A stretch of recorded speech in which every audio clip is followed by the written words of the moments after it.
ನಮಸ್ತೆ everyone, welcome back to my channel. ಇವತ್ತು ನಾವೇನು ಮಾಡ್ತಿದ್ದೀವಿ ಅಂದರೆ ಫಿಶ್ ಸಾಂಬಾರ್. ಅದು ನಮ್ಮಮ್ಮ ಹೇಗೆ ಮಾಡ್ತಾರಲ್ಲ ಅದೇ ಥರ ನಾನು ಫಿಶ್ ಸಾಂಬಾರ್ ಹೇಗೆ ಮಾಡೋದು ಅಂತ ಹೇಳ್ಕೊಡ್ತೀನಿ. ಸೊ ಯಾಕೆ ವೇಟ್ ಮಾಡೋದು, ಹೋಗಿ ಅದನ್ನು ಮಾಡೋದು ನೋಡೋಣ. ಸೊ ಇವಾಗ ನಮಗೆ ಫಿಶ್ ಸಾಂಬಾರ್ ಮಾಡೋಕ್ಕೆ ಯಾವ್ದು ಇಂಗ್ರೀಡಿಯೆಂಟ್ಸ್ ಬೇಕಂದರೆ ಈರುಳ್ಳಿ 1, ಮೆಂತೆ ಅರ್ಧ ಟೇಬಲ್ ಸ್ಪೂನು, ಕಾಳು ಮೆಣಸು ಅರ್ಧ ಟೇಬಲ್ ಸ್ಪೂನು, ಬೆಳ್ಳುಳ್ಳಿ 4ರಿಂದ 5 ಎಸಳು, ಆಮೇಲೆ ಕೊತ್ತಂಬರಿ 2 ಟೇಬಲ್ ಸ್ಪೂನು, ಜೀರಿಗೆ 1 ಟೇಬಲ್ ಸ್ಪೂನು, 2 ತುಂಡು, ಕೆಂಪು ಮೆಣಸಿನ್ಕಾಯಿ 10ರಿಂದ 12 ಮತ್ತು ಅರ್ಧ ಲೋಟ ದೊಡ್ಲಿ ಹುಳಿ ತೊಗೊಳ್ತಾ ಇದ್ದೀನಿ. ಇದು ದೊಡ್ಲಿಕಾಯಿಂದ ಮಾಡಿರೋದು. ಇವಾಗ ನಾನು ಡ್ರೈ ಇರೋದೆಲ್ಲ ಹಾಕಿಬಿಟ್ಟು ಮಿಕ್ಸಿ ಮಾಡ್ಕೊಳ್ತಿದ್ದೀನಿ. ಹುಳಿನ ಮಿಕ್ಸ್ ಮಾಡ್ತಿಲ್ಲ ಇವಾಗಲೇ. ನಾನು ಇವಾಗ ಹೇಳಿರೋ ಥರ ಖಾರನ ನುಣ್ಣಗೆ ರುಬ್ಕೊಂಡಿದ್ದೀನಿ. ಇವಾಗ ಸಾಂಬಾರು ಮಾಡೋಣ. ಫಸ್ಟು ಕರಿಬೇವು ಒಂದು 8ರಿಂದ 9 ಎಸಳು ತೊಗೊಂಡಿದ್ದೀನಿ. ಎಣ್ಣೆಗೆ ಹಾಕ್ತಿದ್ದೀನಿ. ಎಣ್ಣೆ 2 ಟೇಬಲ್ ಸ್ಪೂನ್ ತೊಗೊಂಡಿದ್ದೀನಿ.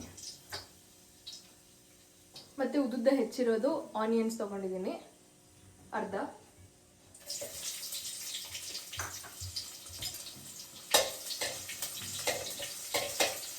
ಗ್ಯಾಸ್ನ ಲೋ ಫ್ಲೇಮಲ್ಲಿ ಇಟ್ಕೊಂಡಿದ್ದೀನಿ.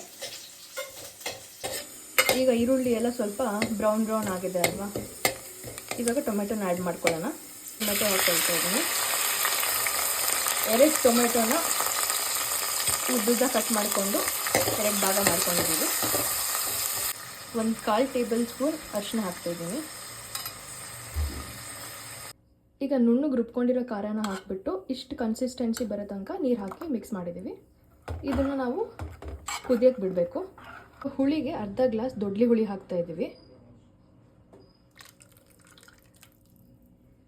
ಚಿಕ್ಕ ತಕ್ಕಷ್ಟು ಕಲ್ಲುಪ್ಪು ಹಾಕಬೇಕು. ಇವಾಗ ನಾನು ಕಟ್ ಮಾಡ್ಕೊಂಡಿರೋದು ಫಿಶ್ ಹಾಕ್ತಾ ಇದ್ದೀನಿ.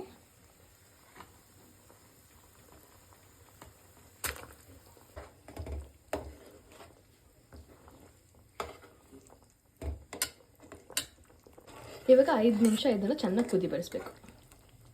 ಇವಾಗ ನಮ್ಮದು ಸಾಂಬಾರು ಆಗಿದೆ. ಇವತ್ತು ನಾನು ನಿಮಗೆ ಫಿಶ್ ಸಾಂಬಾರು ಹೇಗೆ ಮಾಡೋದನ್ನು ತೋರಿಸ್ಕೊಟ್ಟೆ. ಸೊ ನೆಕ್ಸ್ಟ್ ರೆಸಿಪಿಗೆ ಕಾಯ್ತಾ ಇರಿ. Subscribe to my channel and support me. Thank you so much.